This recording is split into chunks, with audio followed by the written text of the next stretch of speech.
Hoy vamos a iniciar los teóricos relacionados con la patología del sistema respiratorio y en este primer teórico nos vamos a centrar en las vías aéreas superiores. Entonces nos planteamos como objetivo, la primera parte de la clase nos va a llevar un buen tiempo describir un aspecto que resulta importante en el estudio de las enfermedades del sistema respiratorio, que es conocer los mecanismos de defensa de las vías respiratorias superiores y también del pulmón. También nos planteamos conocer, reconocer e interpretar la respuesta frente a las noxas de la cavidad nasal, tráquea, bronquios y bronquiolos. Y finalmente, como tema central, vamos a focalizarnos en caracterizar los procesos inflamatorios de las vías aéreas superiores y entonces vamos a hablar de la inflamación que involucra la cavidad nasal, laringe, tráquea, bronquios y bronquiolos. Vamos a presentar sus criterios de clasificación y hacer referencia a los mecanismos patogénicos generales en el desarrollo de estos cuadros inflamatorios, también introduciendo características macroscópicas de las lesiones y las características microscópicas, refiriéndonos y relacionándolas con agentes etiológicos específicos que son causa de rinitis, de laringitis, traquitis, bronquitis en las distintas especies domésticas. Entonces, a modo de introducción, podemos hacer referencia a que el sistema respiratorio es, dentro de lo que son los sistemas orgánicos, el más vulnerable a la acción de diversas noxas. Y esto se debe a que, justamente por la naturaleza de su función, que es la ventilación involuntaria, y en la que entonces los animales quedan expuestos a un ingreso y egreso, un movimiento de aire muy importante, en forma involuntaria, no controlada, esos grandes volúmenes y masas de aire que ingresan y egresan a través del sistema respiratorio, transportan potenciales agentes patógenos para los órganos del sistema respiratorio y principalmente para el pulmón, si llegaran hasta él,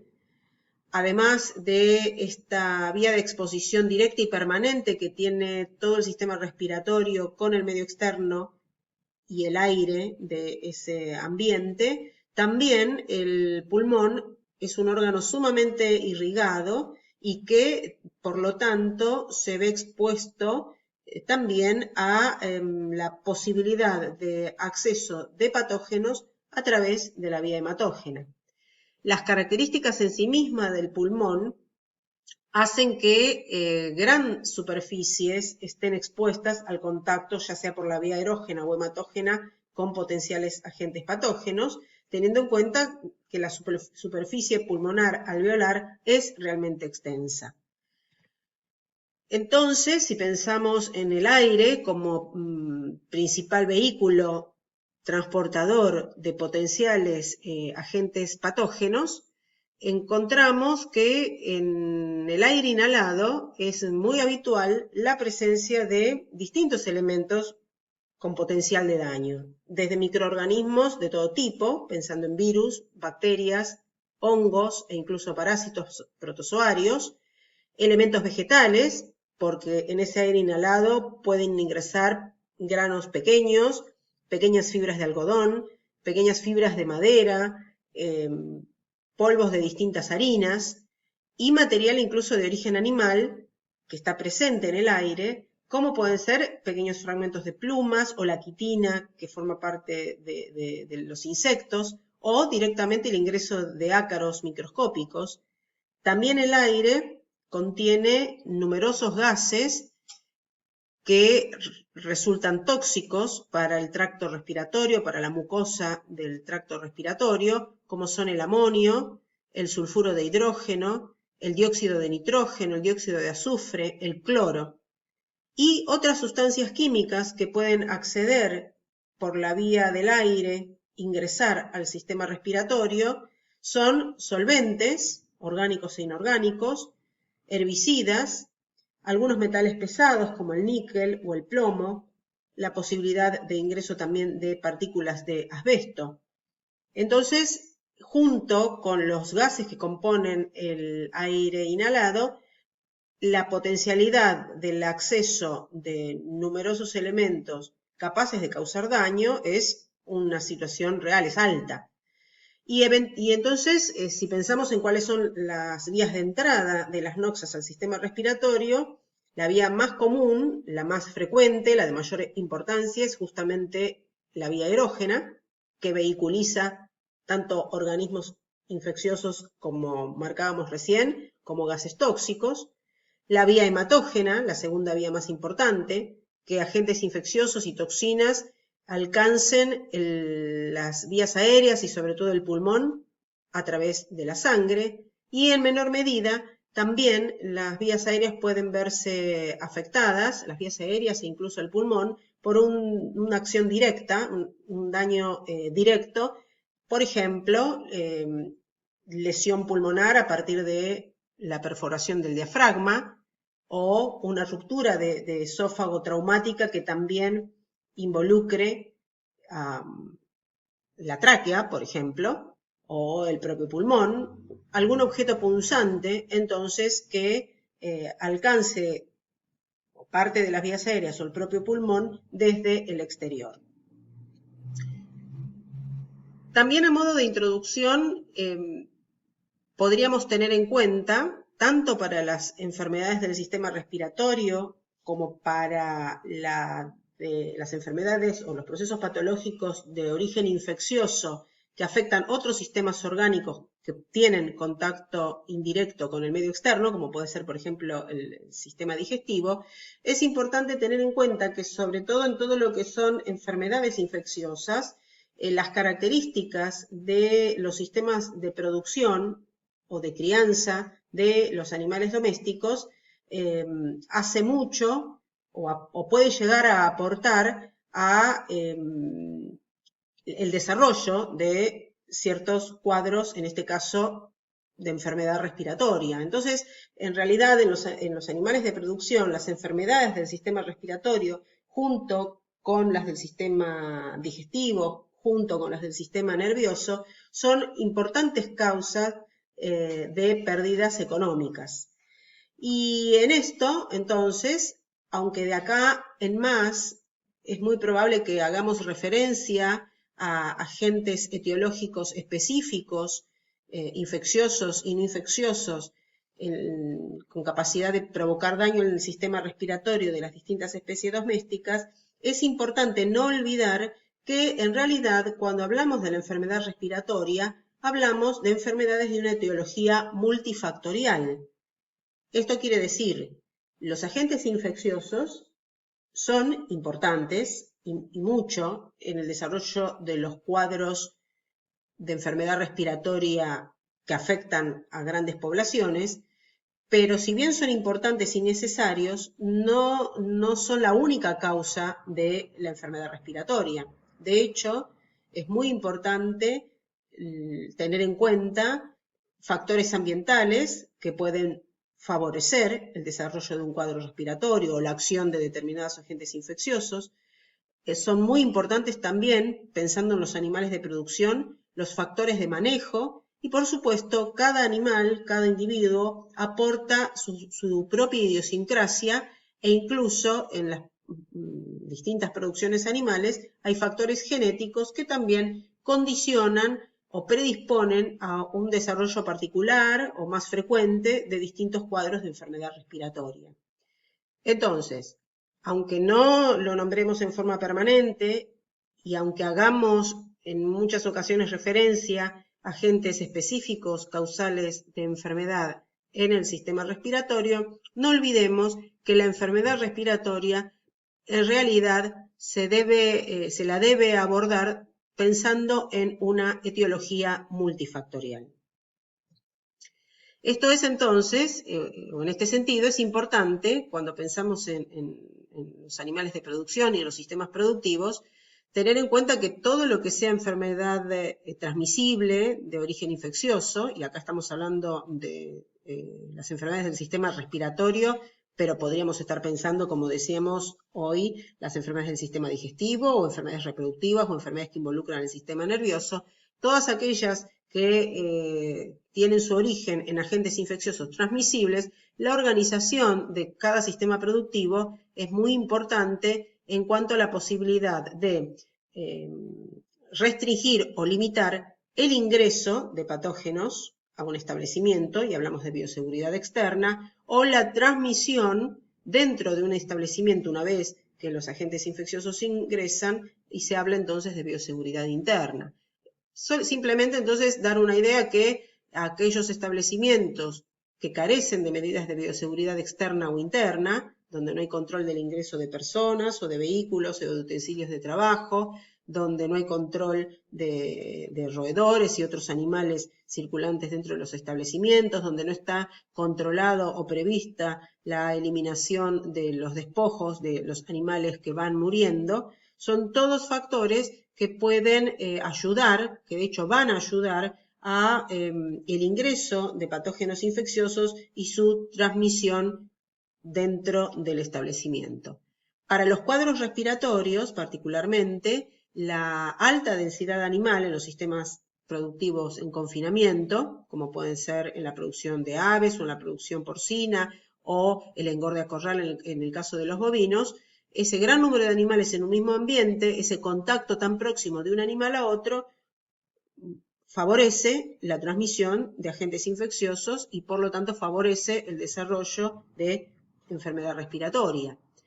El ambiente en el que estos animales estén conviviendo todos juntos, las instalaciones dentro de las cuales estos animales estén conviviendo también son importantes. Imaginemos situaciones como la que muestra esta foto, un galpón de cerdos en engorde con gran hacinamiento de animales, galpones cerrados, donde pueden estar mal ventilados, donde por lo tanto el amoníaco de la orina y el polvo ambiental se acumulan y está calculado, entonces la cantidad de partículas y el tamaño de estas partículas en el polvo ambiental y cómo esa presencia de partículas en el aire inhalado aumentan también el riesgo de infecciones o de provocar daño, de debilitar las naturales defensas del sistema respiratorio, favoreciendo la acción de potenciales agentes patógenos. Entonces, ese polvo ambiental, el amonio, que es un gas tóxico en ambientes cerrados o ambientes fríos y con corrientes, o la mezcla de animales de distintos orígenes, o el ingreso de animales de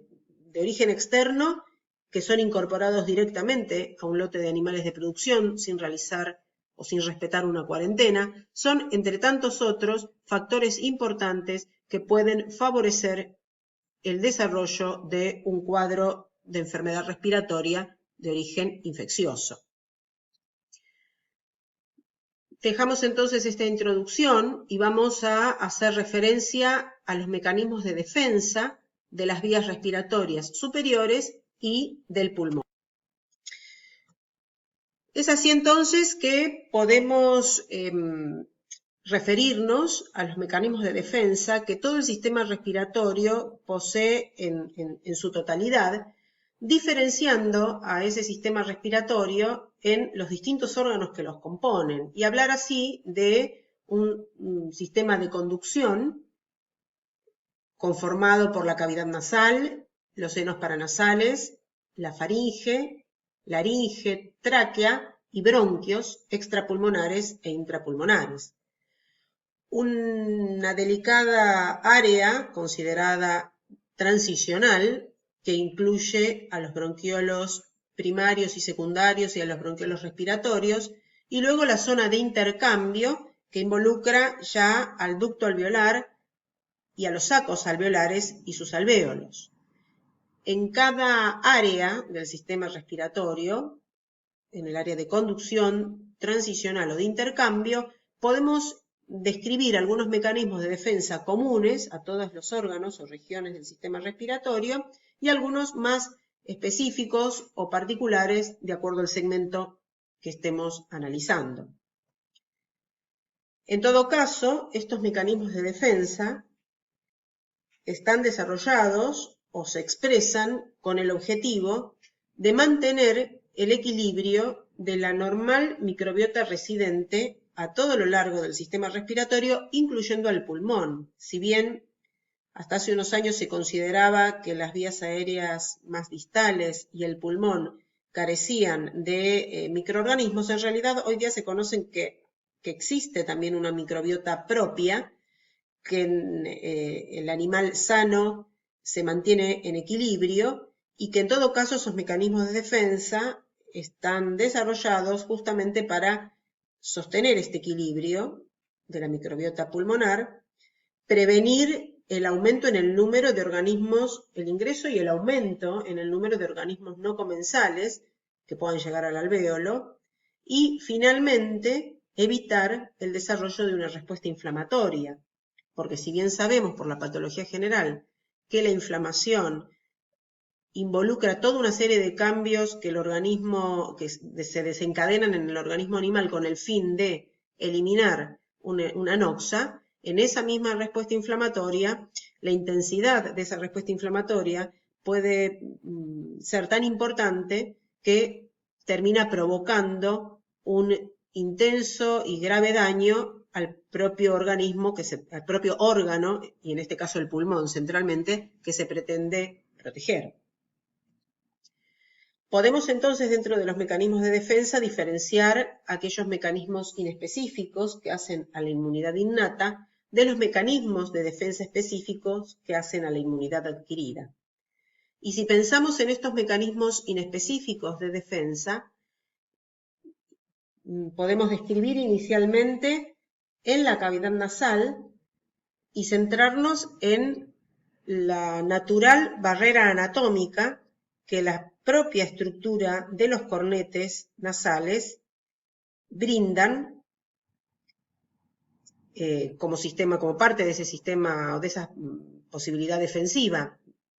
Recordemos, entonces, la foto está mostrando la estructura de los cornetes y también se está señalando el área nasofaringea muy rica en tejido linfoide.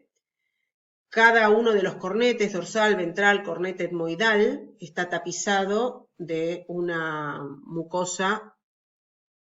cuyas características ya vamos a describir, pero en principio se trata de una mucosa principalmente compuesta por un epitelio pseudoestratificado cilíndrico ciliado y con un mucus. Esos cornetes tienen por normal función la de, una vez ingresado el aire, calentar ese aire ingresado y favorecer en las turbulencias que se generan en el aire que ingresa en el pasaje y en ese pasaje a través de los cornetes, favorecer el impacto de las grandes partículas que puedan ingresar con el aire o grandes moléculas de gas, el impacto de estos elementos con la mucosa nasal. Esa mucosa que reviste los cornetes y esa submucosa es muy rica también en vasos sanguíneos y como función complementaria se considera que existen anastomosis entre los vasos sanguíneos presentes en los cornetes nasales y los vasos sanguíneos del tejido nervioso del encéfalo y la función complementaria de los cornetes también sería la de ayudar a enfriar la sangre que llega al encéfalo, que irriga al encéfalo en periodos de alta actividad. Entonces, a la par que calienta el aire ingresado, lo humidifica, favorece entonces que el aire húmedo vaya circulando a través de los órganos respiratorios, también favorece la conservación de la humedad o retiene la humedad del aire exhalado y en este movimiento de aire y en su asociación con la irrigación de la mucosa de la cavidad nasal ayuda al enfriar la sangre que irriga el encéfalo. Entonces, una barrera anatómica que en su función también colabora como mecanismo de defensa innata del sistema de conducción. Y hacíamos énfasis en que en la mucosa respiratoria, la mucosa es una mucosa respiratoria que tapiza los cornetes,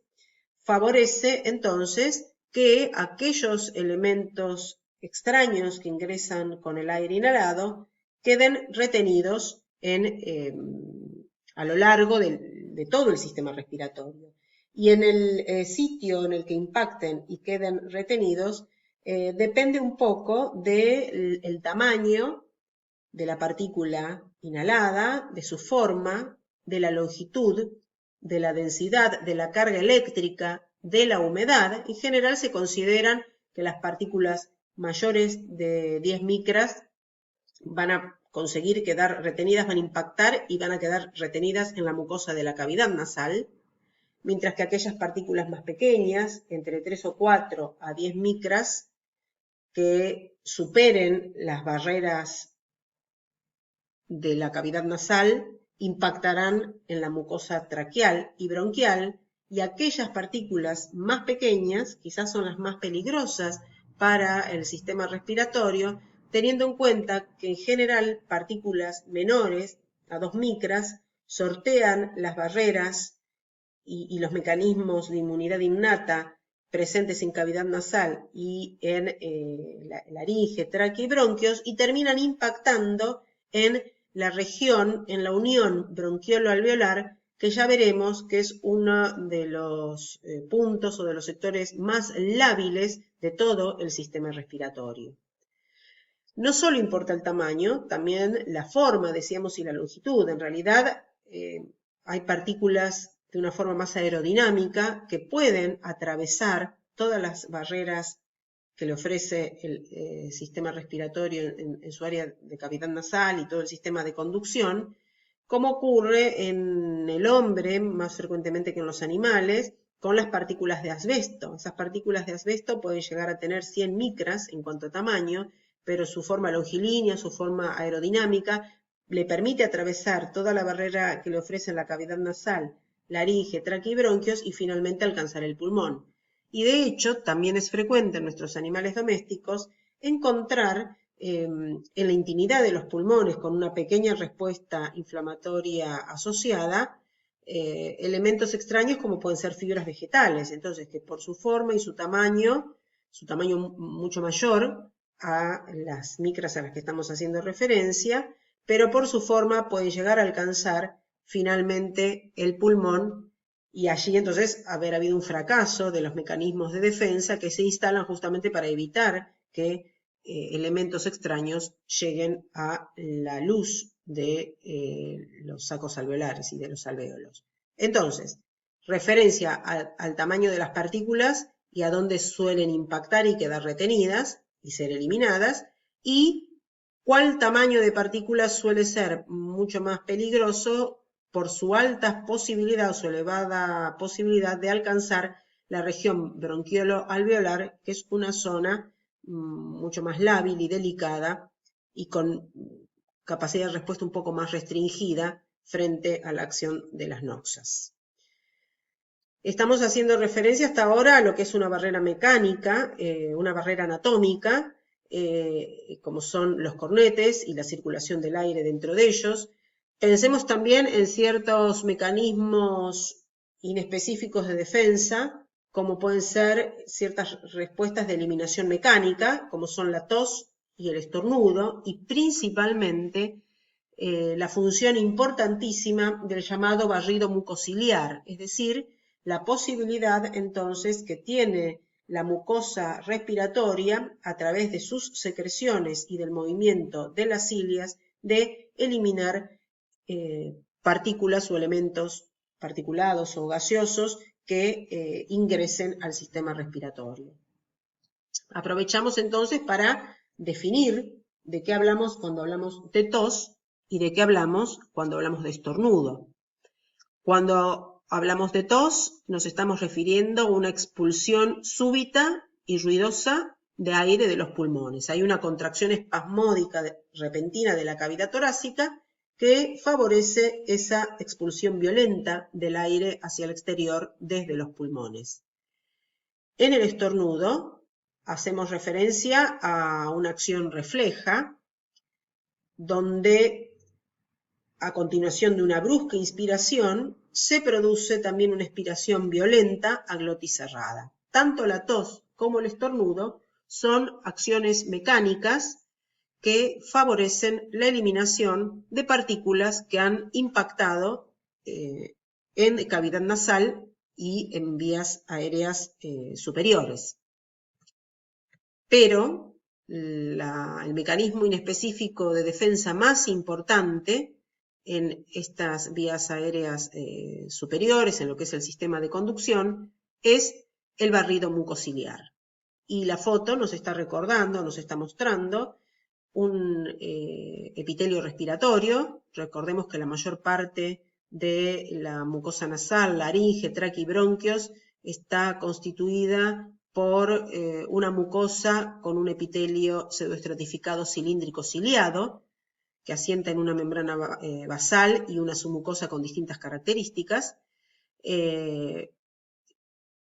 esquema nos recuerda la presencia de células ciliadas y de células caliciformes, naturalmente productoras de mucus, y nos está mostrando entonces el importante moco presente tanto en cavidad nasal como en tráquea y bronquios, y la estructura de ese moco en dos capas, una capa líquida o de sol más fluida, llamada mucus periciliar, y una capa de un mucus más denso, superficial. Este mucus es producido por las propias células caliciformes, por otras células serosas, por glándulas submucosas. El mucus que rodea el mucus más basal, el mucus periciliar, es mucho más rico en agua que la capa de mucus más superficial, donde además de agua hay una gran cantidad de glicoproteínas, algo de lípidos, inmunoglobulinas, distintos electrolitos, y es sobre esa capa más espesa que impactan los elementos particulados, los gases, y gracias al movimiento de las cilias, en ese movimiento ciliar se habla de barrido mucociliar en la medida que las cilias se mueven y favorecen el desplazamiento de la capa superficial de mucus más espesa por sobre la capa de mucus líquido periciliar. En ese movimiento de las cilias, mucho más rápido en cavidad nasal y en las vías aéreas más superiores, la tráquea, mucho más rápido el movimiento de las cilias que en los bronquios, va favoreciendo entonces el desplazamiento de ese mucus que contienen donde han quedado retenidas las partículas extrañas hasta alcanzar el área orofaringia o nasofaringia y de allí ser deglutidos.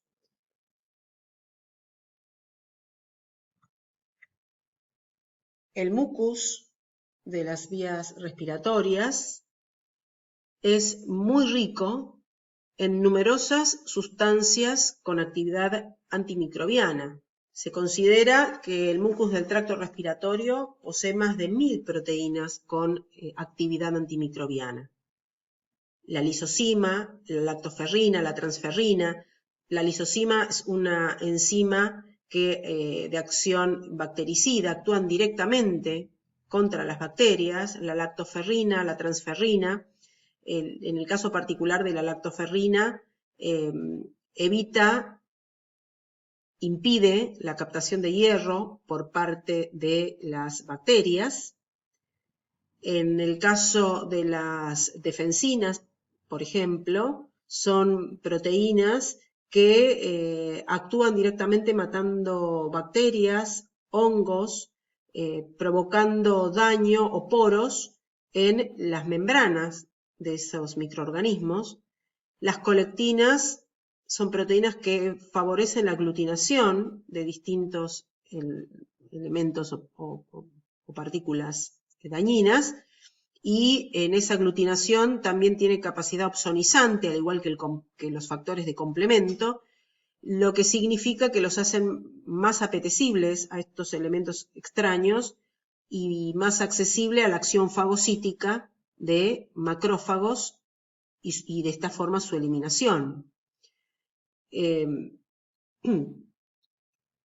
Entonces, cada una de estas proteínas están presentes en el músculo respiratorio y cumplen una clara función de defensa frente a la acción de los microbios. También, o distintos microorganismos. También el mucus del tracto respiratorio posee elementos de la inmunidad adaptativa, como son las inmunoglobulinas. Y es así entonces que la inmunoglobulina A tiene la función o ayuda a bloquear la adherencia de las bacterias a las superficies mucosas, y la inmunoglobulina G tiene una acción opsonizante sobre distintos agentes infecciosos, favoreciendo su fagocitosis posterior. Sumemos también, entonces, dentro de estos mecanismos inespecíficos de defensa, la presencia de células. Y básicamente, las células principales que hacen a la inmunidad innata son aquellas células con capacidad fagocítica, ya sea fagocitos sanguíneos, como pueden ser los monocitos y neutrófilos, como los propios fagocitos tisulares. Todos los órganos del sistema de conducción, nariz, tráquea y bronquios, poseen macrófagos residentes con capacidad de eliminar distintos elementos extraños. Y además también están presentes linfocitos, los llamados linfocitos natural killer o asesinos naturales, que destruyen las células que resultan infectadas o a los microorganismos a través del ataque a la membrana plasmática, la membrana celular. En el sistema de transición, es decir, cuando nos vamos más profundamente dentro de lo que es este sistema respiratorio, los bronquiolos son un área o son un segmento de este árbol respiratorio donde las células van perdiendo algunas en cantidad. Es menor el número de células ciliadas presentes, las células epiteliales decilíndricas se vuelven cúbicas, es decir, reducen su volumen. La producción de mucus es muy inferior porque también se reduce el número de células caliciformes, pero aparecen en este nivel del árbol respiratorio, es decir, en el nivel bronquiolar, otras células epiteliales secretorias, no ciliadas, que se las conoce con el nombre de células clara. Estas células clara cumplen un rol importantísimo en la detoxificación del organismo de sustancias xenobióticas, es decir, de compuestos tóxicos que ingresan por la vía externa, a través de las enzimas oxidasas de función mixta que estas células poseen. La función de las células clara, en cuanto a su acción detoxificante, es tan importante como la función de un hepatocito en el hígado. Entonces, el pulmón, además de ser un órgano central por participar en la hematosis, resulta que también posee en el nivel bronquiolar este tipo celular que cumple una función también importantísima en la eliminación, en la metabolización a través de sus enzimas de compuestos tóxicos. Además, las células clara producen secreciones que protegen a su integridad, la integridad del sistema respiratorio, contra el estrés oxidativo y contra la inflamación, y también participan en la producción de surfactante. Y a este nivel, el surfactante, como el surfactante pulmonar, en lo que hace a los mecanismos de defensa, tienen una acción opsonizante sobre las partículas o en relación con las partículas extrañas. Finalmente, si pensamos en los mecanismos inespecíficos defensivos, pero ya pensando o ubicándonos en el pulmón mismo, este es un órgano que se encuentra mucho más limitado en su capacidad defensiva frente a las noxas, pero así y todo, está presente el surfactante pulmonar, producido por los neumocitos tipo 2, que protegen a la pared, además de su función de evitar el colapso de la pared alveolar, protege la pared de ese alvéolo y favorece la fagocitosis por la acción opsonizante sobre las partículas extrañas. Aún tan profundo como estamos en el pulmón, también hay síntesis de transferrina y lactoferrina, bactericidas, y de alfa-1 antitripsina, que protege contra las enzimas proteolíticas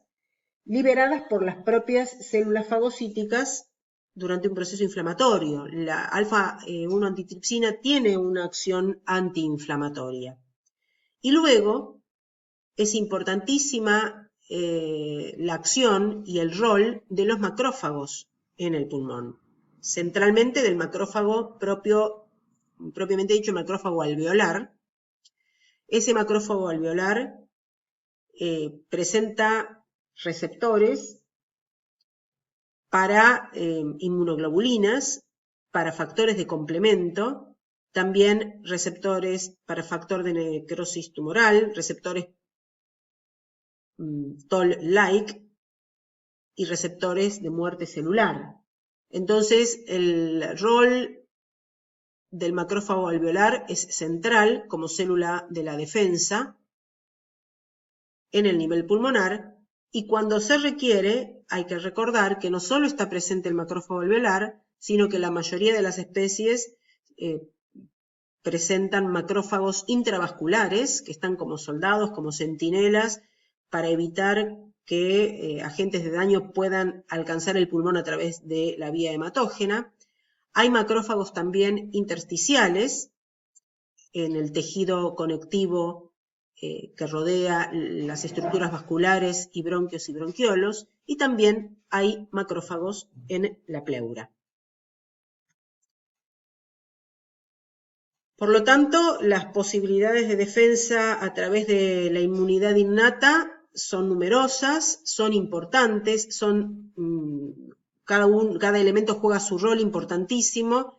para actuar como primeras barreras defensivas frente al ingreso de noxas, principalmente de la vía erógena, pero también de la vía hematógena.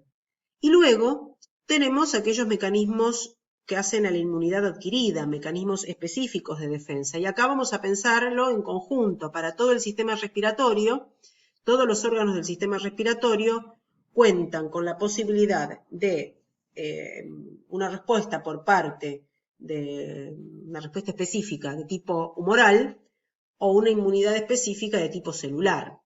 La inmunidad específica humoral se expresa a través de la acción de las inmunoglobulinas, tanto de las inmunoglobulinas séricas como secretadas. Dentro de las inmunoglobulinas séricas, el rol y la presencia de inmunoglobulina G es más importante, según los procesos patológicos que estén afectando el sistema respiratorio, que la inmunoglobulina E y la M. Esas inmunoglobulinas séricas cumplen un papel principal, sobre todo en el nivel pulmonar, mientras que en el de las vías aéreas superiores, en el sistema de conducción y de transición, son las inmunoglobulinas secretadas, las inmunoglobulinas A, o la inmunoglobulina A, la que juega su rol más importante. Y en lo que hace la inmunidad específica celular, esta es dependiente de linfocitos T. Linfocitos T que actúan o cuya acción está mediada por linfoquinas, y linfocitos T con acción citotóxica directa y la participación, por lo tanto, de los linfocitos T citotóxicos, CD8. Cuando tengamos oportunidad de observar al microscopio órganos del sistema respiratorio, veremos que tanto en la mucosa nasal como en la intimidad del pulmón en relación a los bronquios es muy rica la presencia de tejido linfoide. Y es tan rica su presencia que directamente se habla de tejido, o sea, de tejido linfoide en general, ya sabemos, el tejido linfoide asociado a las mucosas, y en este caso pensamos en el tejido linfoide asociado a la mucosa nasal y a la mucosa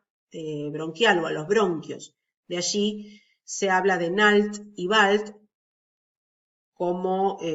siglas desde el inglés, digamos, tejido linfoide asociado a la mucosa nasal y tejido linfoide asociado a los bronquios. La imagen lo que nos está mostrando es la presencia de este tejido linfoide asociado a los bronquios, en este caso manifestando una hiperplasia linfoidea en el contexto de una bronquitis o una neumonía, y nos permite recordar entonces que en este rico tejido linfoide, y lo mismo va a pasar en la mucosa nasal, no solo están presentes los linfocitos B y T de la inmunidad adquirida, sino también células de la inmunidad innata, como el linfocito natural killer, o células dendríticas o macrófagos. Vamos entonces ahora a hacer referencia a la respuesta general de las vías de conducción frente a las noxas. Es decir, que vamos a pensar en los distintos componentes estructurales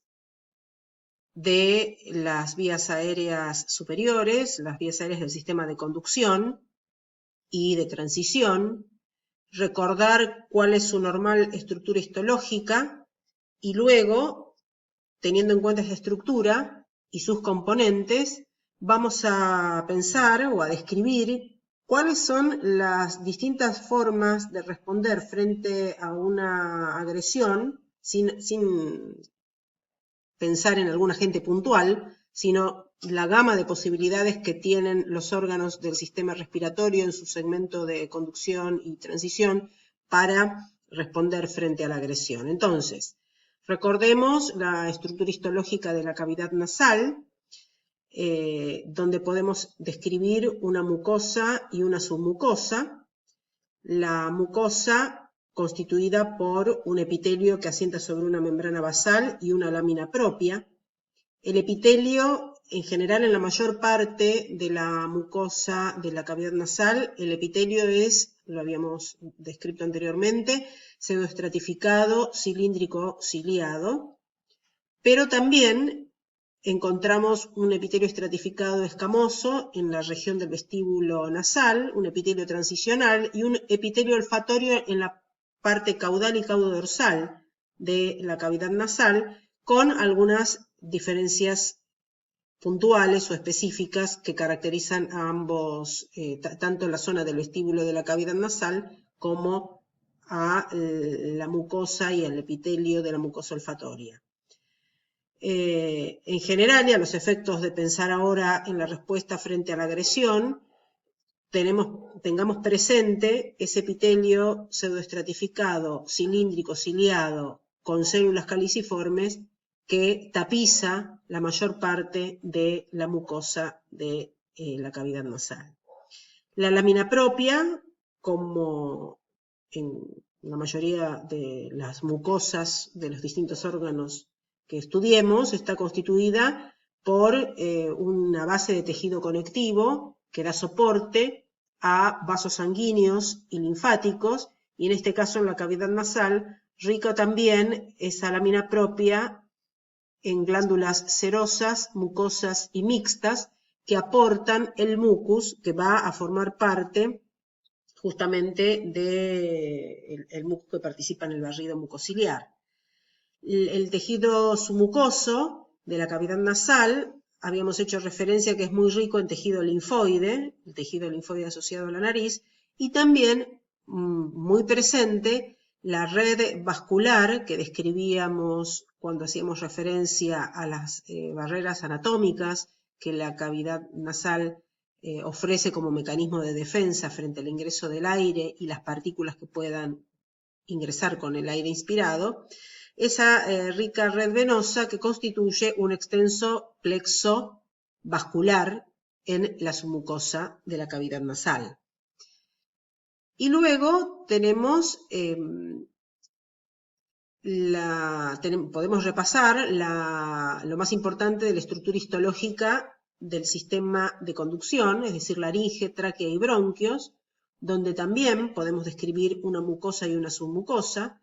La mucosa con ese epitelio pseudoestratificado cilíndrico ciliado con células caliciformes y una lámina propia, que al igual que la submucosa presenta glándulas, tejido linfoide asociado a los bronquios, vasos sanguíneos y linfáticos. Y por último recordar el segmento de transición, los bronquiolos, donde si bien podemos hablar de una mucosa y una submucosa, tanto la mucosa como la submucosa son mucho más delicadas. El epitelio de la mucosa de los bronquiolos va variando de sus células de cilíndrico simple a cúbico y van disminuyendo las células que presentan cilias, como también así van desapareciendo las células caliciformes. La lámina propia de la mucosa bronquiolar y la propia submucosa en general son delgadas, presentan fibras elásticas y una capa de músculo liso, y en el caso de los bronquiolos, una diferencia histológica importante respecto de la laringe, tráquea y bronquios es que carece de cartílago y también carece de glándulas submucosas, es decir, la submucosa es muy delgadita y esa submucosa está separada de la mucosa con su epitelio y su lámina propia por una capa de músculo liso. Entonces, teniendo presente las estructuras que normalmente constituyen cavidad nasal, laringe, tráquea y bronquios, y también bronquiolos, podemos pensar qué es lo que pasa con cada uno de los componentes estructurales y cuáles son las posibilidades de reacción frente a una noxa. En el caso, entonces, de la mucosa, en la mucosa hacíamos referencia a la presencia de un epitelio y de una lámina propia. Si pensamos en el epitelio y las células que los constituyen, aquí rescatamos un poco, traemos un poquito a la patología especial todo aquello que han visto en la patología general para pensar en cuáles son los cambios que podemos encontrar en las células epiteliales de la mucosa de la cavidad nasal, laringe, tráquea, bronquios y bronquiolos cuando se ven expuestas a la acción de una noxa. Esas células epiteliales pueden sufrir necrosis, o sea, seguramente va a haber cambios degenerativos, pero que son muy rápidos y muy imperceptibles y no son células donde al microscopio podamos señalar cambios de degeneración, pero sí vamos a poder identificar las células que sufren necrosis y descamación, porque se desprenden de esa mucosa. Las células epiteliales que constituyen la mucosa del segmento de los órganos que constituyen el sistema de conducción y de transición, además de necrosis y descamación, pueden regenerarse, pueden multiplicarse, puede haber un aumento de las células epiteliales en número, y hablamos de hiperplasia, puede haber directamente un cambio de un epitelio hacia otro, y hablamos de metaplasia, y a partir de estas células epiteliales puede también haber una transformación celular y dar lugar al desarrollo de cambios anaplásicos, bases para el desarrollo de una neoplasia. En la lámina propia, que decíamos que presentaba tanto vasos sanguíneos como linfáticos y glándulas, bueno, todo con una base de tejido conectivo que da soporte, esa lámina propia puede ser el lugar donde se concentren y se acumulen células inflamatorias, es decir, puede sufrir infiltración celular. Podemos encontrar cambios vasculares, tanto como hiperemia, edema, hemorragias o trombosis. Podemos encontrar en las lesiones crónicas proliferación del tejido conectivo y entonces en procesos de reparación, en cuadros crónicos, encontrar fibrosis en esa lámina propia. Y las glándulas, compuestas por células epiteliales, esas células epiteliales pueden sufrir hipertrofia, donde la célula aumenta de tamaño y aumenta también su funcionalidad y su producción de mucus, o son células que ahí sí podemos identificar cambios degenerativos o necrosis. Y en el caso de la submucosa, también con glándulas, de acuerdo al segmento en el que nos encontremos de ese árbol respiratorio, las células podrán sufrir hipertrofia, degeneración y necrosis, y los componentes linfoides que forman parte del tejido linfoide asociado a la mucosa nasal o asociado a los bronquios, podemos encontrar dos tipos de respuesta, o hallar una hiperplasia linfoidea como parte de la respuesta frente a las noxas, o que al contrario, el agente de daño provoque linfocitolisis, provoque necrosis de los elementos linfoides. Entonces, estas respuestas que estamos describiendo pueden ser los cambios identificables en la observación al microscopio en un corte de mucosa nasal, de laringe, de tráqueas, bronquios o bronquiolos, en distintos, como parte de la respuesta frente a una noxa inespecífica, distintas posibilidades de la acción de distintos agentes de daño. Y todos estos cambios que estamos nombrando los vamos a poder señalar en nuestros preparados, en los preparados que tomemos como modelo, en las APO de histopatología de sistema respiratorio. Algunas fotos como para señalar en detalle algunos de los cambios que hemos estado nombrando. Esta imagen muestra, es una mucosa de cavidad nasal en un ratón. Nos muestra en la primera imagen una mucosa y submucosa de características normales, con el epitelio pseudoestratificado cilíndrico ciliado, como frente a la acción de una noxa, en este primer día de producir un daño, encontramos la necrosis y descamación de las células, y las flechas señalan que ese agente de daño, si bien ha provocado necrosis epitelial, ha dejado intacta la membrana basal, que da soporte a células epiteliales basales, a partir de las cuales la respuesta a continuación puede ser la de la hiperplasia y la de la regeneración epitelial. Entonces, en este caso, podríamos describir que esta necrosis y descamación epitelial, con el respeto y la conservación de la membrana basal, es una lesión que podemos denominar una erosión en esa mucosa nasal, para diferenciar de una lesión ulcerativa, que también podría afectar una mucosa nasal, en la medida que la noxa dañe y provoque solución de continuidad en la membrana basal y pérdida de las células epiteliales basales. El respeto de la membrana basal y la persistencia de las células epiteliales basales con capacidad de multiplicación asegura entonces la resolución del proceso en una fase de regeneración, y lo que nos muestra este esquema es que a los 10 días de ocurrido el daño en la mucosa, esa mucosa y ese epitelio vuelven a recuperar su integridad en forma completa.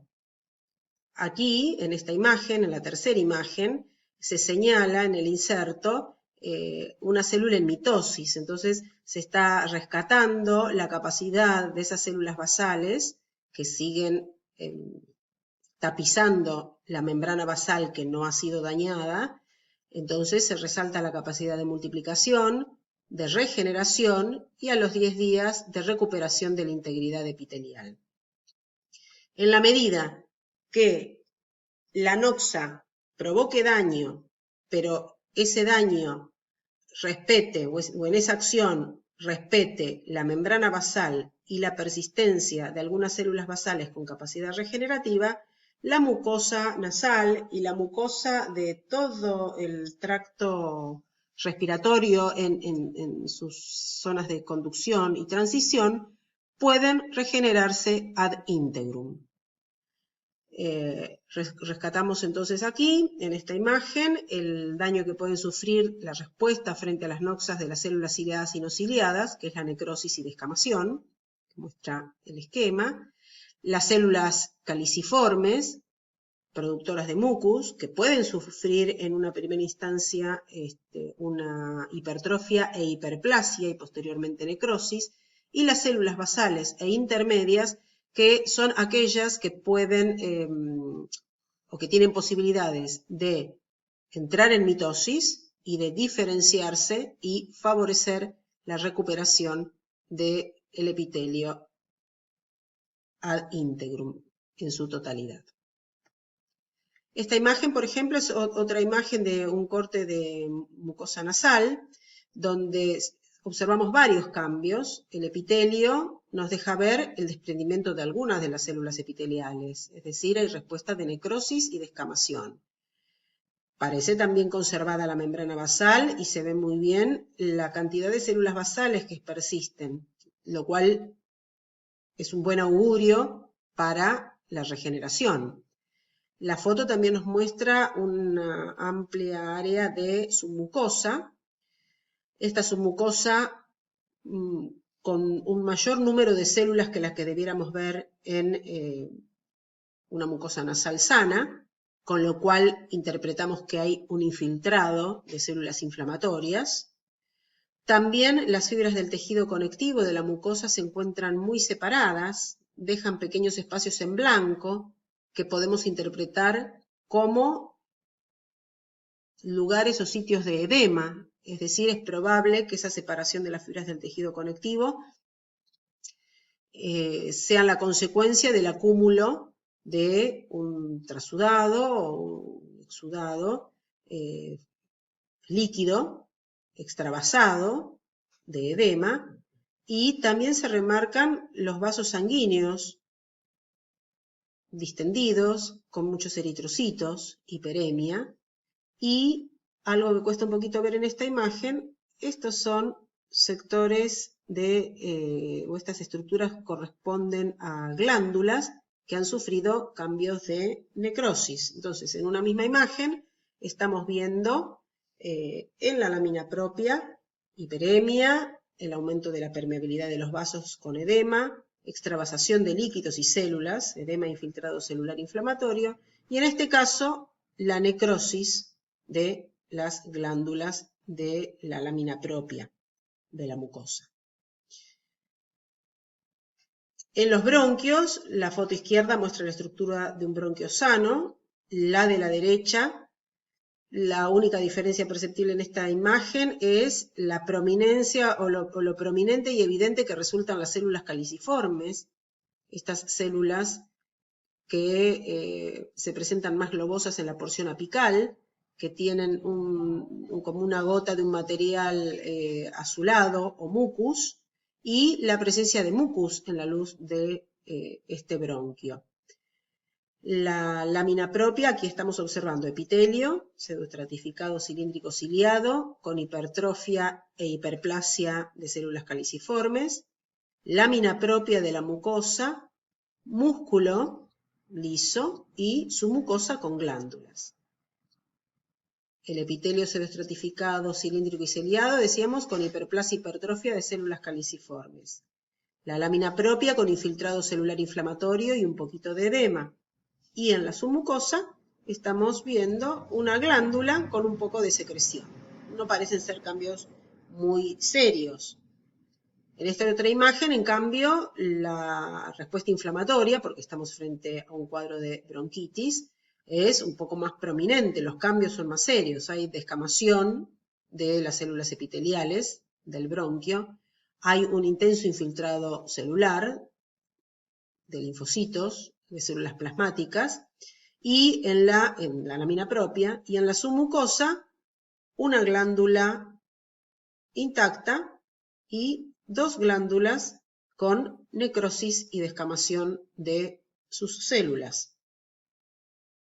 Y el bronquiolo, que recordábamos como de una estructura histológica mucho más sencilla y delicada, con un epitelio simple, cilíndrico acúbico, donde las células van perdiendo cilias, donde en la medida que profundizamos en el árbol bronquial desaparecen las células caliciformes.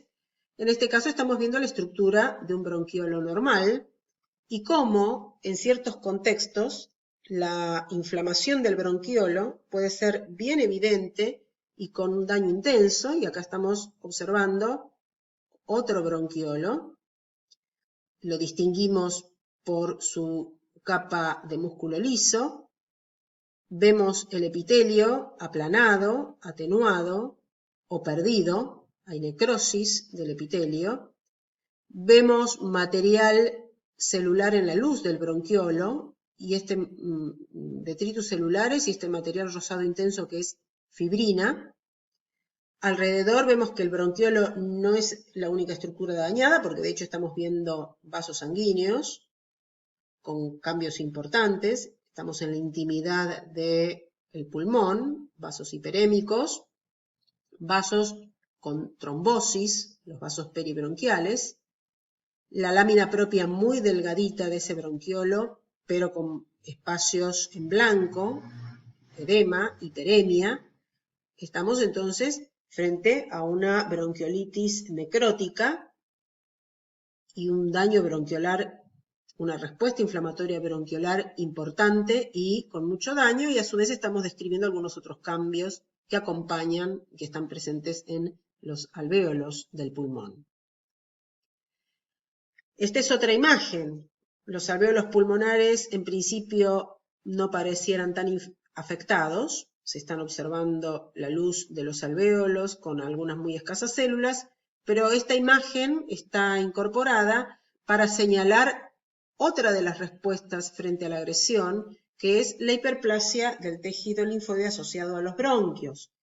Este es un cambio interesante y fácil de identificar cuando es tan prominente como en este caso. La hiperplasia del BALT, del tejido linfoide asociado a los bronquios, es muy evidente. Incluso ese tejido linfoide se organiza casi con estructura similar a un folículo linfoide y se observa la luz de los bronquiolos reducida. Y es un cambio que implica o significa una hiperplasia linfoide y que a veces caracteriza algunos procesos de lesión pulmonar bastante particulares según la especie en la que estemos estudiando, la hiperplasia del BALT.